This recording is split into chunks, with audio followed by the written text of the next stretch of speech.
Madame, Monsieur, Yaorana, bonsoir et bienvenue dans le journal de TNTV. Voici le sommaire de ce mercredi 26 mars. Gaston Floss raconté par son ancien avocat Maître Quinquis dans un livre déjà disponible en librairie. L'ouvrage s'intéresse au parcours du Vieux Lion, à ses réalisations et revient sur ses affaires en justice. Un livre que nous raconte son auteur chez lui à Moorea. C'est à voir au début de ce journal. Les négociations toujours au point mort à la Pérapurade. Ce matin, les grévistes ont choisi de déplacer le piquet de grève devant la maison mère à Paea dans l'espoir que la situation avance. La direction, elle, estime avoir apporté de nombreuses solutions pour résoudre le conflit. Nous ferons le point sur la situation avec Patrick Galnon, le secrétaire général de la CSTPFO, et sur le plateau de TNTV. Nous nous rendrons également aux côtés des élèves du lycée Gauguin. Ils ont célébré la culture polynésienne aujourd'hui. Danse, chant, ateliers, le public était nombreux pour assister à l'événement. Nous y étions. Pour le pouls des participants au Moorea Marathon. L'événement aura lieu ce week-end. L'île Sœur, où les compétitions en pleine nature font de plus en plus d'adeptes. C'est à voir à la fin de ce journal.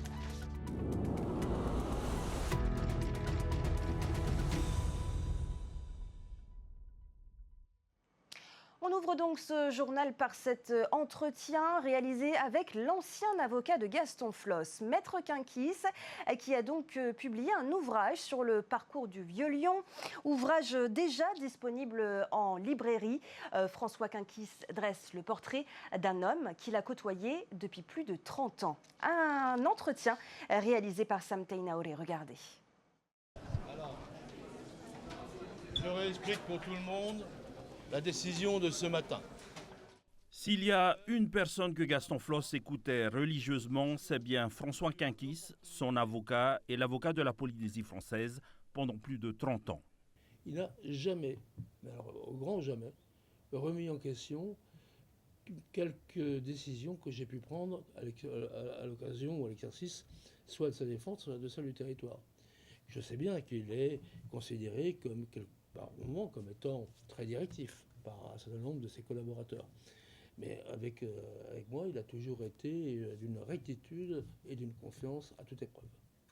C'est en 1991 que le jeune avocat, alors conseil de Quito Brown Ortega, reçoit une proposition de Gaston Floss pour défendre les intérêts de la Polynésie française et de son président auprès des tribunaux.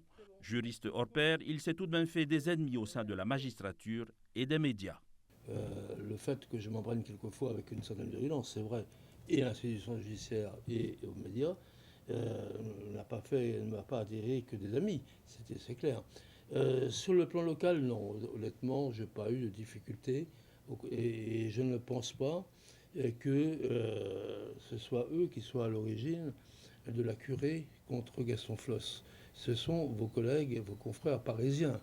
Je ne les citerai pas là, mais chacun sait peut-être à qui je pense. Et comme ce sont des grands noms de la presse écrite, évidemment, ça fait caisse de résonance et ça s'est imposé quelque part dans certains esprits. Ça, c'était quand même la période jusqu'en 2004. Et puis en 2004, vont éclore un certain nombre de journaux, un certain nombre de plumes, notamment un quotidien célèbre, qui va se faire comme spécialité, ou sorte de spécialité, la rancœur, pour ne pas dire la haine, à l'encontre de Gaston Floss.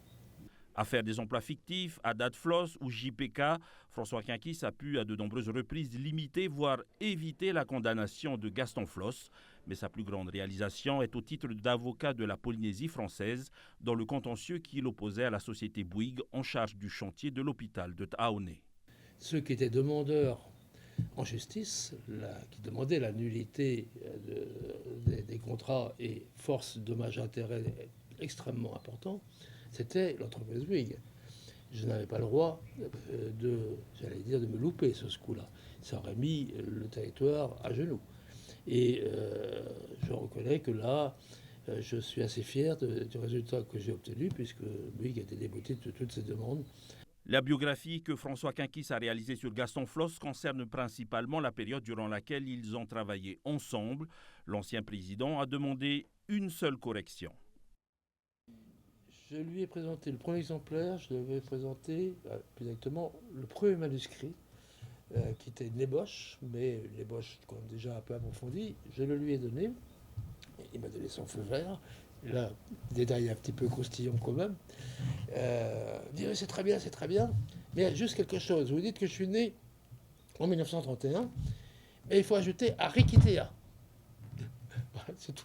Donc sur un document relativement épais quand même. C'était le seul reproche qu'il m'a fait. Reproche. Petit point qu'il a relevé. Voilà. Autrement, je lui ai remis le livre final. Simplement avant-hier, je crois, 2-3 jours, parce qu'il a mis un certain temps avant de venir de métropole où il était imprimé, et il faut attendre le temps du fret. Voilà pour ce reportage réalisé donc à Moorea par Sam Teinaure, et Maître Quinquis sera en dédicace ce samedi à la librairie Odyssée. Un juge venu de Nouméa pour instruire l'affaire Mario Banner. Souvenez-vous, en 2023, l'ex-directeur de la DTPN, la Direction territoriale de la police nationale, avait été visé par des plaintes pour harcèlement, menaces ou encore diffamation de la part de 4 agents. Mais du fait de sa fonction de l'époque, Mario Banner était en relation quotidienne avec les magistrats de Papeete. C'est pourquoi l'affaire a été dépaysée à Nouméa. La juge d'instruction de Calédonie a commencé à auditionner les agents cette semaine. Retrouvez plus de détails à ce sujet sur notre site tntvnews.pf. Le piquet de grève de l'association Apurade déménage. Après les bureaux de Mamao, les grévistes ont pris place ce matin face à leur maison mère à Paea, avec l'espoir, selon eux, que les choses avancent. Après plus d'une semaine de grève, la direction, elle, évoque un risque pour les patients. Avant d'en parler avec le secrétaire général de la CSTPFO, voyez ce reportage de Nicolas Pérez et Matei Horei. Changement de stratégie pour les grévistes de l'Apurade. Le piquet de grève s'est désormais posté à Paea, où l'association stocke ses produits de santé. Objectif, faire monter la pression sur la direction. Dans un communiqué diffusé dans la matinée, la direction de l'association dénonce un nouveau sit-in, privant l'accès au stock de produits de santé qui ferait courir un risque vital aux patients suivis. Des accusations infondées, selon la représentante de la CSTPFO. Les patients peuvent venir, les voitures d'assistance peuvent circuler. Voilà, il n'y a pas de blocage par rapport à la circulation des personnes. La direction accuse également les grévistes de mettre en péril la structure sur un point économique, puisque l'association indique avoir des pertes qui s'élèveraient à plus de 150 millions de francs. Là encore, les syndicats se défendent. Je trouve que de remettre ça sur le dos des salariés, c'est un peu gros.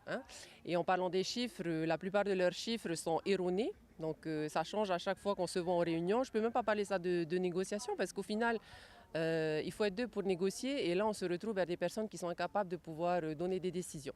Si de nouvelles rencontres ne sont pas à l'ordre du jour, la direction qui a alerté les services de l'ARAS assure avoir apporté de nombreuses réponses et solutions sur la quasi-totalité des points de revendication. Patrick Galnon, bonsoir. Bonsoir. Vous êtes donc le secrétaire général de la CSTPFO. Le lieu du piquet de grève, on l'a vu dans le reportage, a changé. Il est donc devant maintenant la maison mère à Paea. Quelle est la stratégie au travers de ce changement ? Au travers de ce changement, nous étions donc du côté de Marmont où se retrouve la direction. Mais nous avons bien compris qu'au niveau de la direction, ils n'avaient pas finalement la possibilité de vraiment négocier, puisque le président qui nous avait rencontrés la première fois est parti tout d'un coup, je ne sais pas pourquoi, en métropole pour des raisons que j'ignore. Mais quand il y a le feu à la maison, il faut rester pour voir comment ça se passe. La direction qui évoque un déficit de 158 millions de francs en réponse aux demandes de revalorisation salariale du personnel en grève, c'est ce point concrètement qui bloque ? Vous savez, je sais que l'association, qui est à but non lucratif, a des réserves incommensurables, j'allais dire, par rapport à ce qu'une association normale devrait avoir. Donc on ne peut pas parler de déficit ce soir ? Pas du tout. Pas du tout. Je crois même savoir que le dernier chiffre qu'ils nous ont donné, en tous les cas, leur expert comptable, qu'ils avaient 15 millions en liquidité. Alors, je ne sais pas d'où ils tirent ces chiffres. D'ailleurs, ces chiffres ont changé, puisque la semaine dernière, ils étaient à 92 millions de négatifs. Mais enfin, c'est la CPS qui finance cette association. Je connais bien les chiffres. Alors justement, comment augmenter le salaire de C'est ce ce que je viens de vous grève? dire. Ils ont des réserves suffisamment importantes, même trop importantes, et que nous dit qu'ils ont des déficits, il faut m'expliquer pourquoi. Alors, et pourtant, la direction dit avoir apporté plusieurs réponses et solutions Sur au personnel les en grève. 10 revendications que nous avons faites, aucune n'a été acceptée pour le moment. Aucune. C'est-à-dire, par exemple, sur la valorisation des salaires. Niet. En plus, il faut, comment on appelle ça, un règlement intérieur. Ils n'ont jamais fait de règlement intérieur. Donc, une entreprise de cette taille-là ne peut pas avoir de... Est-ce que le fait que le directeur, le président de l'association soit hors territoire bloque un peu les négociations? Bah, non seulement ça bloque, mais si la direction actuelle doit se référer à chaque fois là-bas, lorsqu'il fait nuit ici, il fait jour là-bas. Alors évidemment, je ne sais pas comment on pourra... ils n'ont pas non plus, à mon avis, les moyens de négocier. Ils ont peut-être la délégation, mais ils n'ont pas les pouvoirs. À quand de prochaines négociations? Est-ce Je qu'une ne sais date est pas. prévue? Je ne sais pas, parce que c'est eux, en fait, qui tiennent... j'allais dire, les malades en otage, et c'est de leur responsabilité. Alors Patrick Gallon, vous êtes également sur un autre front, celui de la grève à la Banque de Polynésie qui a démarré mardi matin. Une rencontre a eu lieu ce matin, mais elle a tourné court. On en est où aujourd'hui? Je ne négocie pas directement, ce sont mes collègues qui négocient, mais je sais il faut que... dire que c'est une intersyndicale. Tout à fait. Dans la CSTPF, justement, je suis très solidaire avec eux. Je sais que sur la notion des 17 postes qu'ils veulent supprimer, c'est normal que nous résistions, puisque c'est une affaire avec la Calédonie. C'est pas quand même la Polynésie qui va faire en sorte que de régler les problèmes de Calédonie. On n'est pas encore arrivé là. Et puis, par exemple, sur la demande que nous avons faite sur le prime de panier, ils nous ont proposé 30 francs ou 50 francs.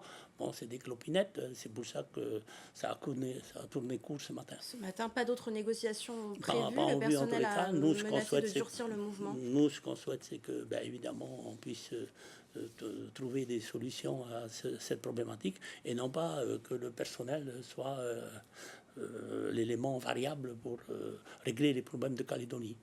Alors sur un autre sujet, Patrick Gallon, je rappelle que vous êtes aussi le président du conseil d'administration de la CPS. Pierre Frébault s'apprête à prendre la tête de la CPS. Ce sera le 3 avril prochain. Qu'espérez-vous de cette nomination? Non, je connais bien M. Pierre Frébault. Je trouve que c'est une candidature qui a été choisie qui, je pense, on pourra travailler en bonne intelligence. M. Frébault a été ministre, il a occupé plusieurs postes. Je pense qu'on pourra travailler très sérieusement avec M. Pierre Frébault, qui connaît bien l'économie du pays, qui connaît bien la CPS, il a siégé plusieurs fois. Donc, en tous les cas, je suis optimiste. Alors, toujours concernant la CPS, il y a un an, vous disiez qu'il fallait 10 000 nouveaux emplois ou augmenter les cotisations pour compenser la perte de la TVA sociale. Aujourd'hui, dans quelle situation financière se trouve la CPS? La CPS ne se trouve pas vraiment en difficulté puisque la reprise a été intéressante. Nous sommes aujourd'hui aux alentours de 72 000 salariés. Donc, c'est extrêmement... positif, puisque à l'époque on était aux alentours de 62-65 000. Donc effectivement on se rapproche des fameux 10 000. Nous sommes évidemment déficitaires au niveau de la maladie, mais ça c'est un autre problème par rapport aux maladies induites. J'allais y venir justement, la CPS qui a été auditionnée cette semaine par la commission d'enquête parlementaire sur les conséquences des essais nucléaires actuellement sur le territoire. Qu'est-ce que vous retenez de ces échanges et qu'est-ce que vous espérez de cette nouvelle commission? Cette nouvelle commission, j'espère qu'ils vont bien comprendre que l'âge médian au moment du diagnostic en France, pour les hommes, c'est 70 ans. Pour les femmes, c'est 68 ans en France. Ici, en Polynésie française, c'est 61 ans pour les hommes et 52 ans pour les femmes. C'est-à-dire que nous contractons la maladie beaucoup plus jeune. Donc, c'est vraiment... intéressant de savoir ça, c'est ce qu'on a essayé d'exprimer et on a surtout exprimé le fait que ce fameux Meluciverse qui a été imposé n'est pas dans le cadre de la loi Morin, puisque la loi Morin définit 3 critères qui sont très clairs. La présence en Polynésie française, les années 66 à 96, et les 23 maladies radioactives qui pourraient être supprimées. Oui, tout à fait. Et puis bon, nous avons aussi exprimé le fait que il n'y a que 23 maladies qui sont concernées. Il faut savoir qu'il y a à peu près 200 à 220 types de cancers. L'ensemble des cancers que vous pouvez avoir, ça pourrait provenir des maladies des radiations. Donc nous sommes simplement à 10%. Et surtout, nous avons demandé à ce qu'on puisse se faire rembourser. Et d'abord, faire en sorte que les victimes soient évidemment indemnisées et que nous soyons remboursés.